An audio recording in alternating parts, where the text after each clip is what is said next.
Bom dia, pessoal do primeiro ano. Vamos gravar a correção da prova P1. A primeira questão, ela diz assim: sob uma mesa sem atrito, um objeto sofre ação de duas forças, F1 9 newtons e F2 15 newtons, que estão dispostos de modo a formar entre si um ângulo de 120 graus. Então, um ângulo entre essas duas forças tem uma força, tem outra força e tem um ângulo entre elas de 120 graus. A intensidade da força resultante é o que ele quer saber, tá? Então, vamos lá. A intensidade da resultante vai ser, a gente vai usar a regra do paralelogramo, porque são duas forças que têm um ângulo entre elas, tá? Vai ser R ao quadrado igual a F1 ao quadrado mais F2 ao quadrado mais 2 vezes F1 vezes F2 vezes o cosseno do ângulo entre elas. Cuidado que o cosseno de 120 é menos um meio, tá?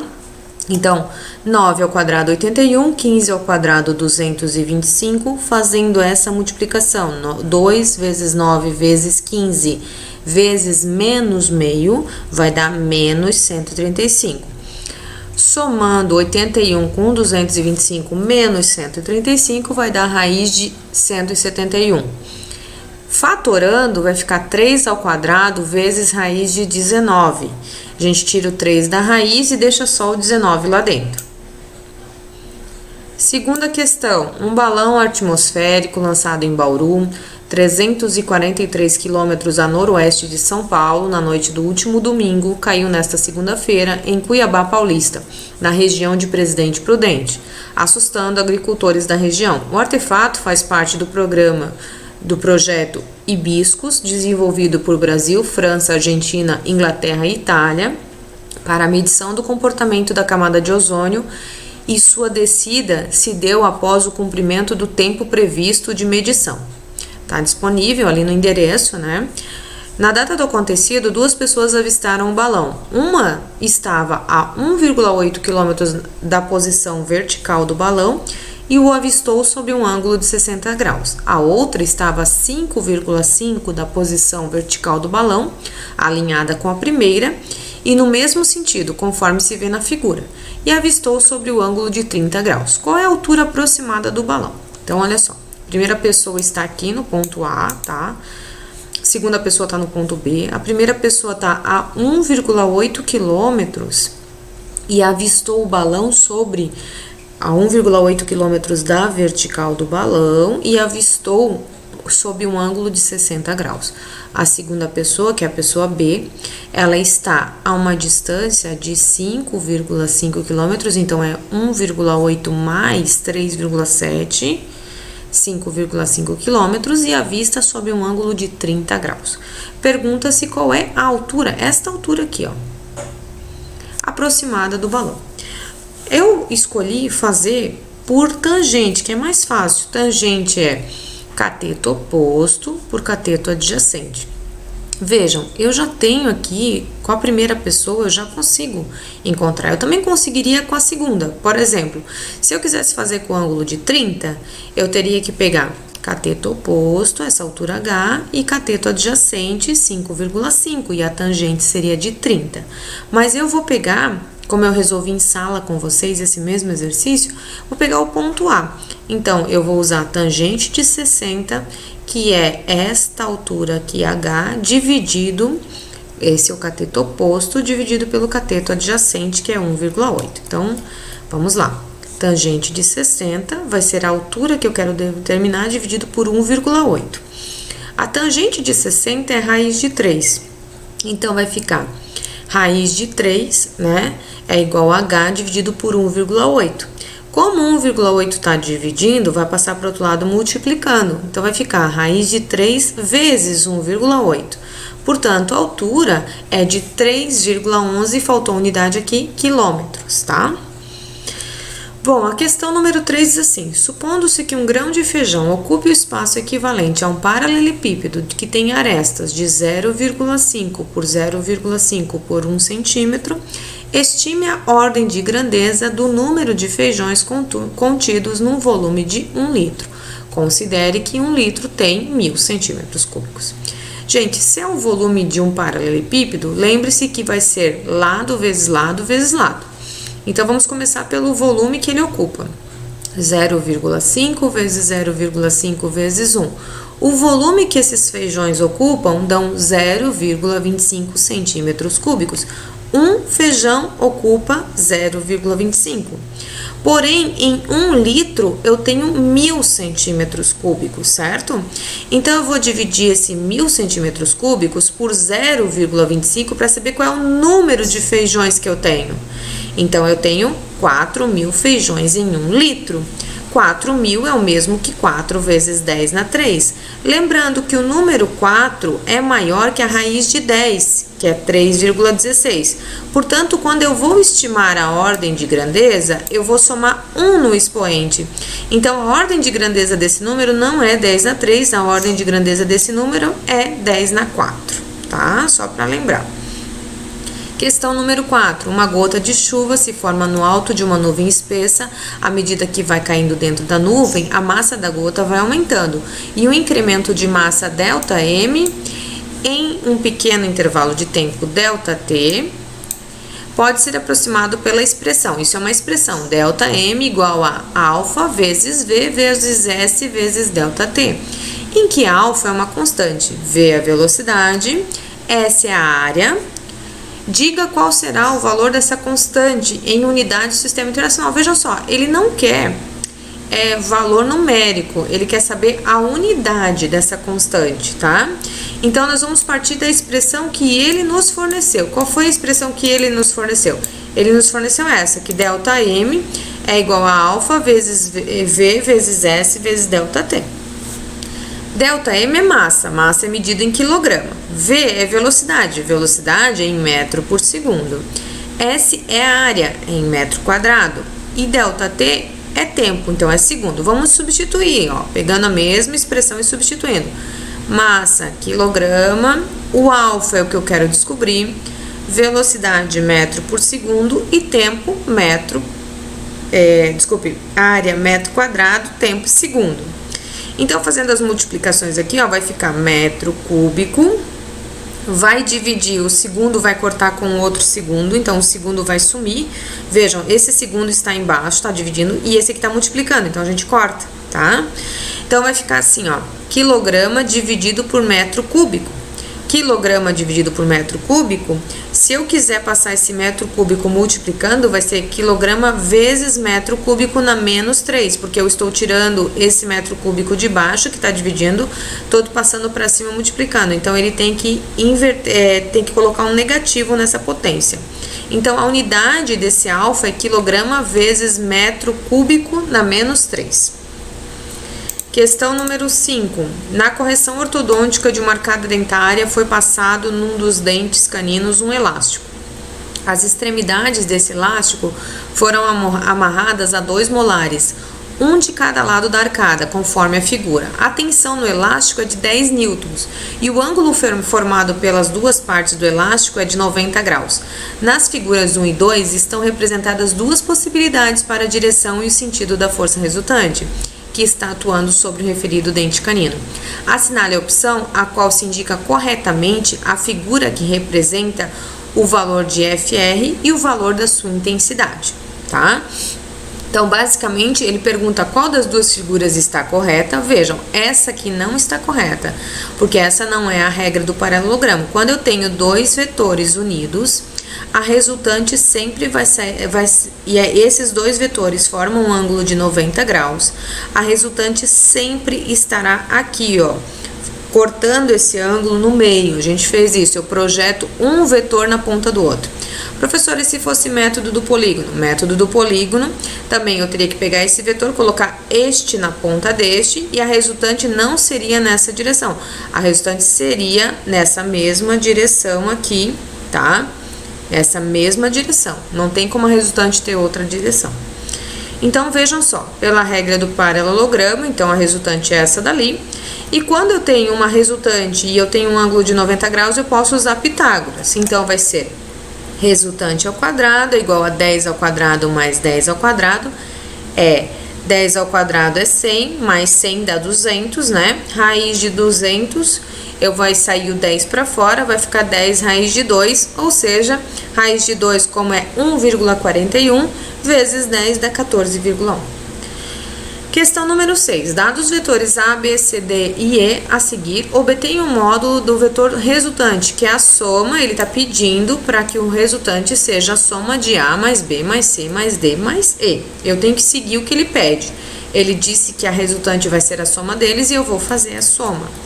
Então, pegando os vetores e somando os vetores, né? A gente tem que pegar A, B, C, D e E, tá? Eu vou só voltar aqui para vocês verem, ó. A, B, C, D e E. Então, como é que eu somaria?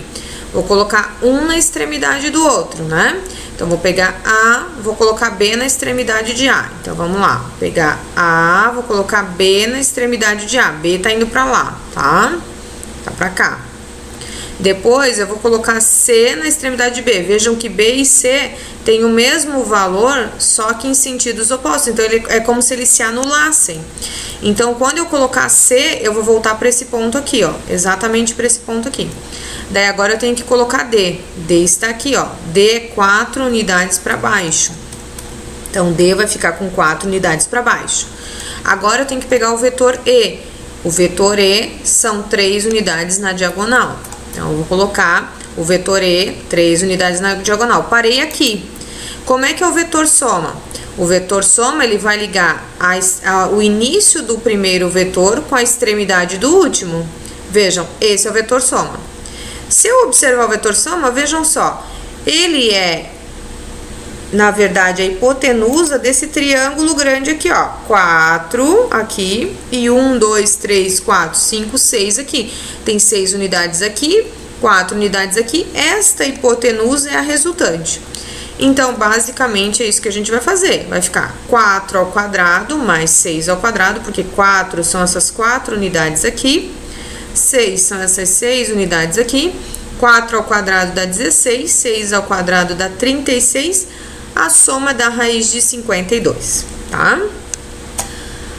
Questão número 7. Lembre-se, né, que quando eu tenho esses vetores soltos, assim, eu sou obrigado, né, a usar o método do polígono, que é aquele método onde eu tenho o início de um vetor ligado na extremidade do outro, tá?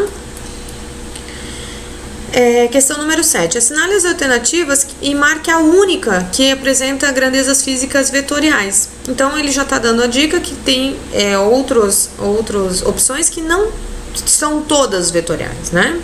Aceleração é vetorial, temperatura não é, massa não é. Então, a primeira já não é.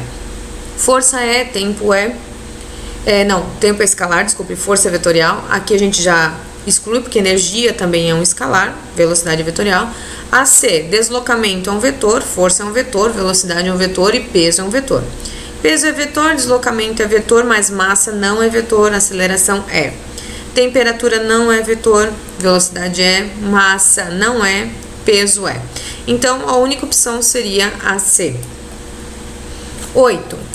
Uma caixa de massa 50 kg é arrastada sobre uma superfície horizontal por uma força F, de intensidade 100 newtons, formando um ângulo de 37 graus com a horizontal. Dado seno de 37 igual a 0,6 e cosseno igual a 0,8, determine a aceleração horizontal da caixa e o valor da sua força normal. Gente, aqui nós temos que lembrar que essa força ela vai ter duas componentes, uma na direção X, que vai provocar o movimento dela e a aceleração, e outra na direção Y, que só vai fazer com que a força normal seja um pouco menor. Então, basicamente, nós temos que olhar que a força na direção X, quem está com um ângulo, usa o cosseno. Então, Fx vai ser F, 100, vezes o cosseno, que é 0,8. Fx vai ser 80 newtons. O y está sem o ângulo, então é seno. Então, Fy vai ser F 100 vezes 0,6, 60 newtons. Como o movimento, ele na direção do eixo, ele está sendo arrastado na horizontal, então quem está provocando a aceleração é Fx. Então, a força resultante aqui no eixo X é o Fx, que é 80, a massa é 50, a aceleração vai ser 80 dividido por 50, 1,6. Já a força normal, se eu olhar apenas para o eixo Y, agora eu esqueço o eixo X, eu tenho para cima a força normal, a força Fy para cima e para baixo o peso. Então, para cima eu vou ter a normal, para cima também vou ter Fy e para baixo eu vou ter o peso. Isso é no eixo Y, tá? Que era o eixo X. Então, a normal vai ser Fy 60, normal mais Fy será igual ao peso. Então, a normal mais 60 vai ser igual ao peso, que é 50 vezes 10. 500 menos 60, a normal é 440, tá? Questão número 9. Um carrinho de massa 100 kg está sobre trilhos e é puxado por dois homens que aplicam forças F1 e F2 conforme a figura. Qual é a aceleração do carrinho, sabendo que F1 é igual a F2 e o módulo delas é 20 newtons? Gente, observem o seguinte. Para que o carrinho acelere, ele está se deslocando nesse sentido aqui, ó. Nesse sentido, no caso, é do eixo X. Então, se eu observar pelos ângulos, a força resultante em F1, que vai fazer com que o carrinho se mova, a parte dela que é a resultante, é F1 vezes cosseno. Mesma coisa vale para F2, vai ser F2 vezes cosseno. A outra parte dessa força, que seria F1 vezes seno e F2 vezes seno, só vão fazer com que a força normal seja menor, não vai interferir no movimento, tá? Então, as forças que me interessam são as forças do eixo X, que é F1 cosseno e F2 cosseno. Elas vão se somar aqui no meio, elas vão ser uma soma, como está aqui, ó, para que com essa força resultante, que é a soma de F1 cosseno mais F2 cosseno de 45, F1 cosseno de 30 mais F2 cosseno de 45, tem que ser igual a massa vezes a aceleração, porque é elas que vão provocar movimento. É a soma dessas duas forças que vai gerar a força resultante, que é igual a massa vezes a aceleração. Então, F1 cosseno de 30 é 20 vezes raiz de 3 sobre 2. E F2 cosseno de 45 é 20 vezes raiz de 2 sobre 2. Cosseno de 45 é raiz de 2 sobre 2 e cosseno de 30 é raiz de 3 sobre 2. Percebam que eu estou somando as duas forças, porque elas serão a força resultante, que é igual a massa vezes a aceleração. Somando as duas forças, eu vou ir colocando o valor da massa, né? Ó, raiz de 3 é 1,7, raiz de 2 é 1,4, vai ficar 17 e 14, né? 17 ali somado com o 14, 31, e o 100 dividido por, a aceleração vai ser 31 dividido por 100, que dá 0,31 metros por segundo ao quadrado, porque aqui, ó, isso aqui vai 17 mais 14, vai dar 31, o A está aqui, o 100 está multiplicando, vai passar dividindo, então vai ficar 31 dividido por 100. Questão número 10, duas forças horizontais e perpendiculares, então elas fazem um ângulo de 90 graus entre si. Agem sobre um corpo de massa 2 kg, que se encontra sobre uma superfície plana. Desprezando os atritos, o módulo da aceleração, ele quer saber a aceleração. Para encontrar a aceleração, primeiro vamos achar a força resultante. Se são duas forças perpendiculares, vamos usar Pitágoras. FR ao quadrado igual a 6 ao quadrado mais 8 ao quadrado. FR ao quadrado é 36 mais 64. FR ao quadrado é igual a 100. FR é raiz de 100, que é 10. Agora, para calcular a aceleração, 10 igual a 2 vezes A. 2 está multiplicando, passa dividindo, e, portanto, a aceleração é 5 metros por segundo ao quadrado. Terminamos aqui a correção. Qualquer dúvida é só vocês colocarem perguntas lá, professor, no Classroom.